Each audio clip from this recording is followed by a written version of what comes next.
Washington is keeping the pressure on Tehran. Iran says shipping can resume, but under strict conditions. And in Lebanon, a ceasefire is already under strain, with violence threatening to return. Markets are reacting. Diplomacy is moving, but on the ground, the situation remains volatile.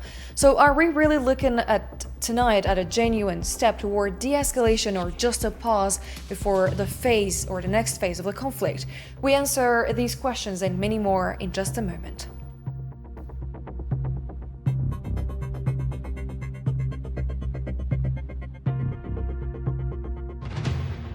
So joining me tonight to talk more about the situation in the Middle East is Mr. Bilal Saab, the Senior Managing Director at Trends US, an international security advisor to the UN Secretary General, candidate Ambassador Yvonne Abaki. Thank you for joining us.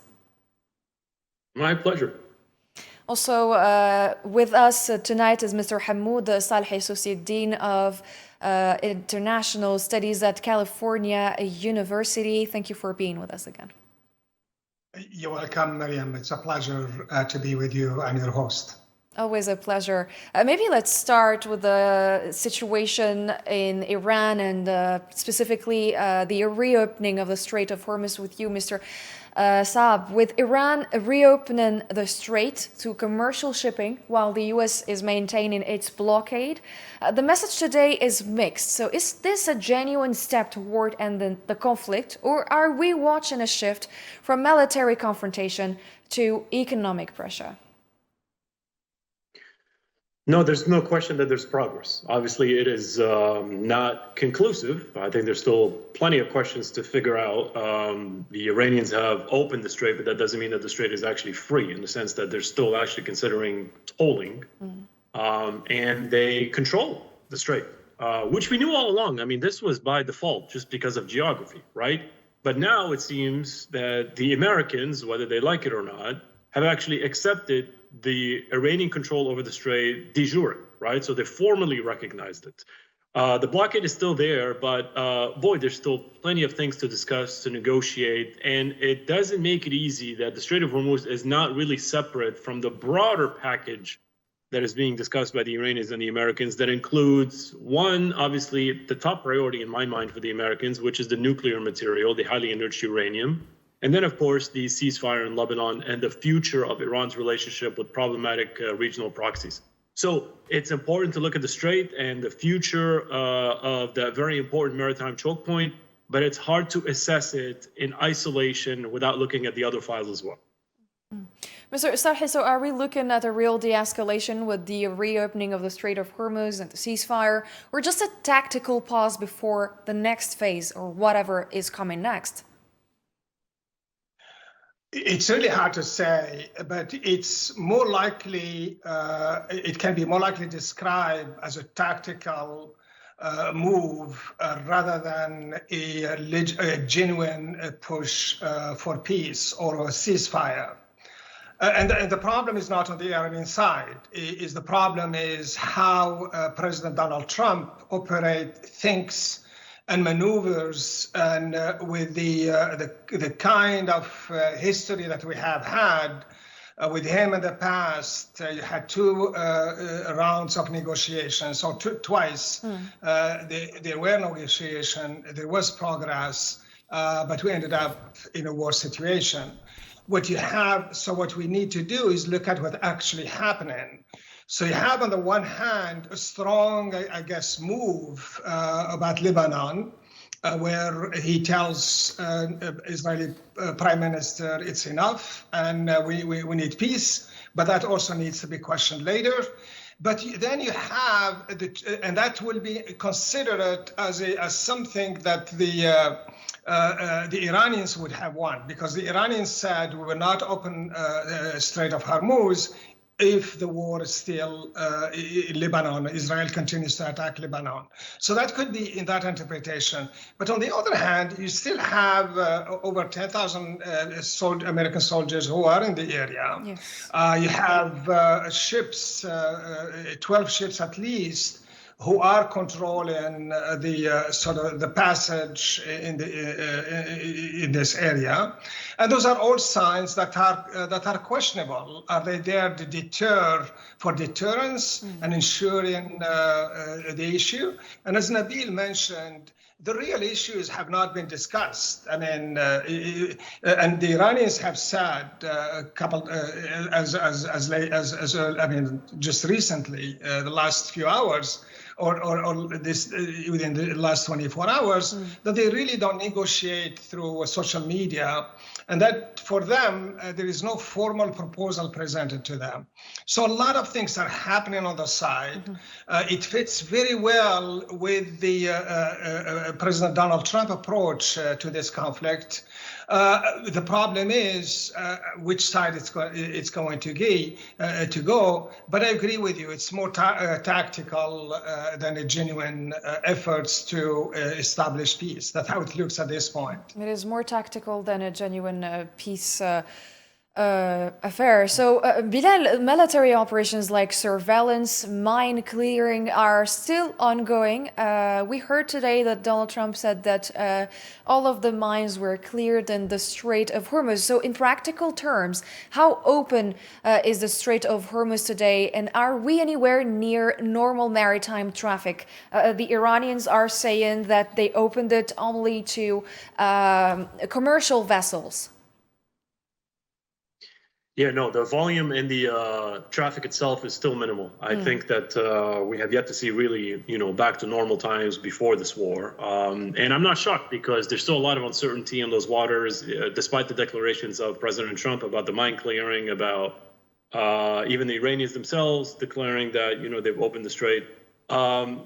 It's funny how the very statement by the Iranians that they've opened the strait had far more dramatic effects on the global energy markets and the price of oil decreasing than anything the Americans have said, which means that the global energy markets trusts and has more confidence in Iranian statements than in American threats of escalation and all the bluster that you've heard before from President Trump in social media. So look, I mean, just give it another 24 to 48 hours. I'm thinking things a little bit, clear up. But for now, just according to, satellite imagery and all the media reports that we've seen, the traffic is still limited. And it's like I said, it's not going to take a long time, but I'll just give it like another 24 to 48 hours. We're just going to see what happens next in the 24, 48 hours in that context. Mr. Salhi, the reopening of Hormuz immediately moved global markets. Bilal has just spoken about the effect the statements about reopening the Strait of Hormuz has on the global markets. We've seen oil prices dropping sharply. So, who are they listening to? They're following the headlines before the political and military reality has actually changed, and they haven't even waited to see the situation. I think President Donald Trump has been a master in public relations. He has been leading. You could portray him as a more a public relation journalist rather than a president of the United States because of the approach that he has taken. And people listen to Donald Trump and they listen to his policy, to what he says. And he has been leading that battle up front. And this is why we need to take this by caution. It's also designed to appease the market. And remember, we are also told that Americans should sacrifice a bit, that the end of war is closer. So one could assume also that, again, to go to the tactical move, that this idea of negotiating for the sake of negotiating and gaining time for the American troops to settle, or for the decision from Donald Trump based on the ground, could be sort of all played into this idea that things are getting better, that we are moving toward the resolution of this conflict. But in reality, and because it is presented from the White House, the president himself, and because President Donald Trump has is known as a transactional business leader, and he's trusted as a business person more than any other president in the past. I think that's what is given it to it. But the other thing is, the market is built on perceptions more than anything else. And that could be also a factor, is that what they are seeing is that Donald Trump is moving towards making peace, or at least for now, things are slowing down. So, Bilal, are we looking at optimism today, or just a miscalculation driven by short-term signals? No, I think we have plenty of reason to be optimistic, to be honest. I think a lot of progress has been made. I mean, there's a good bit of diplomacy that's happening behind closed doors. It's not just the stuff that you're hearing on social media. I mean, the president, and I agree with your guest, the president likes to go and tweet his thoughts with no filters whatsoever. But I mean, you have to recognize that there's a lot of diplomacy happening between his team, and especially with J.D. Vance as vice president, and the Iranians. Now, I will submit to you that it might take a wizard to really unpack all the declarations that have been made today, because there was a lot of back and forth, a lot of statements made by the Americans, and then the Iranians that rejected those. I mean, you heard what Ghalibaf said today, essentially, that the 7 points that President Trump made, every single one of them was a lie. So look, this is all part of this psychological warfare, public relations, putting pressure on the Iranians putting pressure on the Americans. But I promise you that behind closed doors, there's a good bit of serious diplomacy going on. And I think it's headed in the right direction, which is now culminating in this, what I would describe as the top priority, even though everybody has a stake, a vested interest in the future of the Strait of Hormuz. But the top priority remains, Miriam, is the fate of the nuclear material in Iran, which if that they get to a resolution, everything else becomes a whole lot easier. And the deal, I don't know if you're going to ask me about that later, and the deal now essentially, in principle, of course, it's a lot more detailed than that, we will unfreeze a number of billions of dollars for you. It's your own money, Iranians. In return, that you would agree to a moratorium on enriching uranium.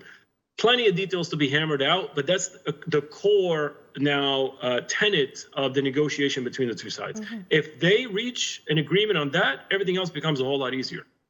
Everything else becomes a lot easier if they reach, if they get to agree on those specific points. Mr. Salhi, we have seen that a Pakistani source told Reuters today that the upcoming meeting between the United States and Iran could result in a memorandum of understanding and a comprehensive deal. What are we expected in the coming days? We have just spoken about optimism and how things will turn out in the next coming days for the region. Well, the two are different. Memorandum of understanding, by very definition, means that it is up to the parties to implement them. They could agree on some kind of vision, but implementation is a different thing. A comprehensive, I think it takes longer, or takes too much longer time. Perhaps the two could that the parties would agree on the bigger principles, some big ideas. Like, for example, the United States agreeing to accept that Iran has the uranium, but it cuts it, or that Iran could build. It could be. I mean, the years of how long Iran will be given not to in its nuclear program. The United States is asking for 20 years. Iranians are asked 5. So you might get some principle. But Miriam, here's a point. Let me stress another point, very, very important. And this is what's happening, because Lebanon is very, very important in this case. Much of what's happening in Hormuz and what's happening today really hinges on the agreement or the ceasefire in Lebanon. Yeah, the Iranians have been very straight. They told the Americans and everyone that as long as you have sort of a ceasefire, the Israelis have stopped attacking Lebanon, then Strait of Hormuz will be open. But let's look at how the Israelis reached to this acceptance. Number one, it was the President Donald Trump who, you have to say, forced this on them. And, number one, he basically surprised the cabinet when the Israeli small cabinet was to meet by telling them, the war has to stop. And then the second one is his tweet, where he tells when the Israelis continue to attack Lebanon by tweeting that it's enough, and that is very, very significant in the American language. It has a strong, strong power. But that's one thing. On the other thing, how is the Israelis responding to that? What we hear from the Israelis is that they are upset. They were not expecting President Donald Trump to stop them from doing from this war. That they thought the war will continue, and that is because the Israelis have been strong supporters of the war, even though they may have some challenges with Netanyahu. But there are some serious issues as well there. And you wonder whether the Israelis will hold this ceasefire. And two issues that are in particular. One is that there is no talk about where are they going to withdraw, because they are like 10 kilometers inside Lebanon, and they are building what you call the yellow line, similar to what they did in Gaza, and they are creating a zone, a defensive zone, to protect. The same thing they did in Syria, something they did in Gaza.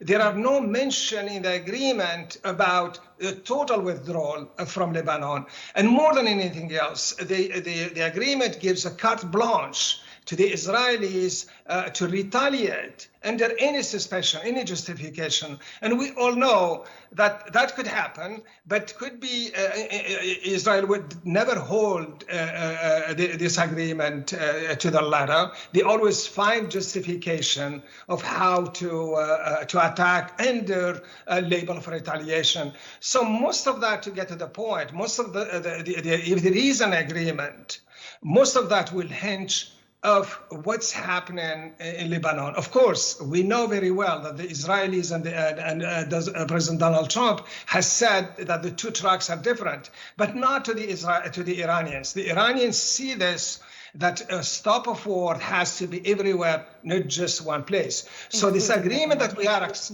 Just to conclude a little, Maryam, so the agreement that we're hearing about, MOUs and a comprehensive agreement, much of it has to do with the other, with the Lebanese conflict. And for that matter, there are other places where the Iranians are sort of eager, the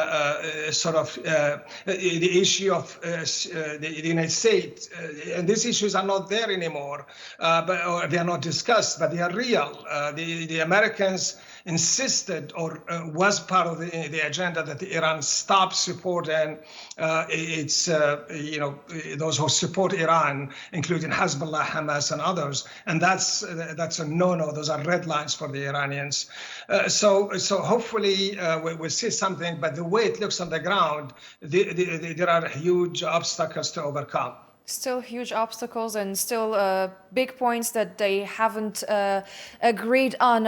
Speaking about the situation, we cannot not speak about Lebanon. Saab, a 10-day ceasefire took effect starting yesterday in Lebanon, but reports of violence, including a deadly drone strike, suggests it's already under pressure. How fragile is this ceasefire? Like a few moments after the ceasefire was announced yesterday, we have seen some reports in Reuters and other media outlets saying that it was violated by Israel.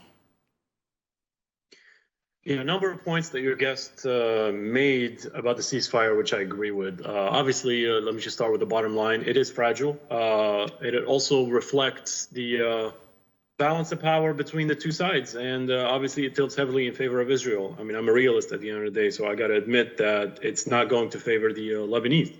There's a bunch of rhetorical landmines in the ceasefire that just essentially allow the Israelis to resume their attacks anytime they feel threatened by Hezbollah. So who's going to make that assessment of whether there is an actual threat to Israel? Only Israel.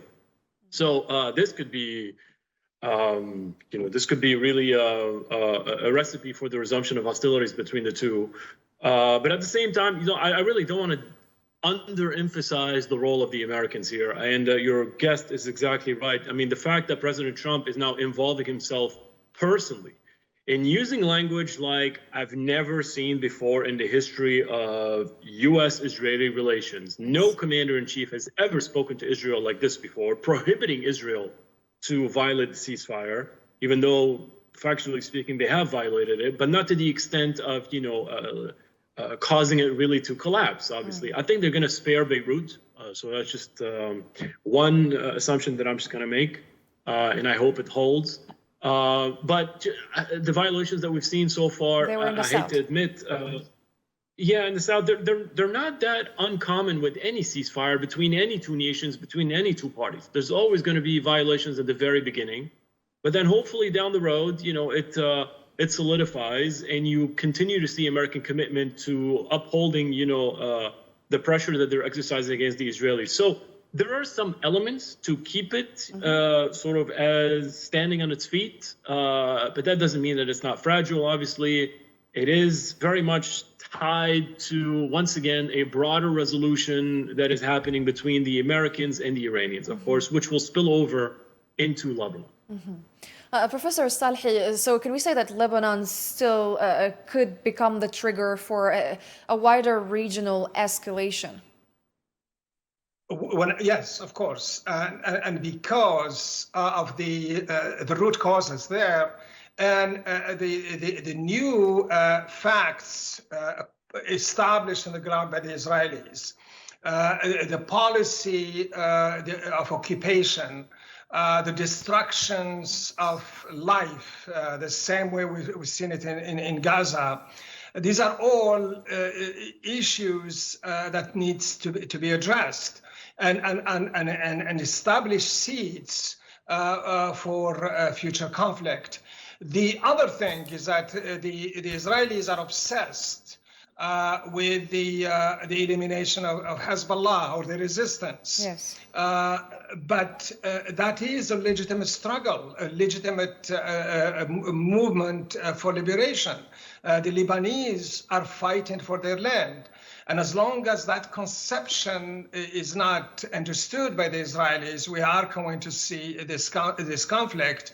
And because of its connection to other areas, you are going to see this conflict expand into other areas, because now we're talking about what you call strategic depth. What the Israelis are doing are extending their zone of defense to protect themselves. So they did that in Syria, entering into Syrian territory, in Syrian territory. They have done that in Gaza with controlling 55% of Gaza land. And now they want to do this in Lebanon. That strategic depth by being done against the interest or the sovereignty of Lebanon, Syria, and Gaza are in clear violations of international law and are seats there for conflicts that come in the near future.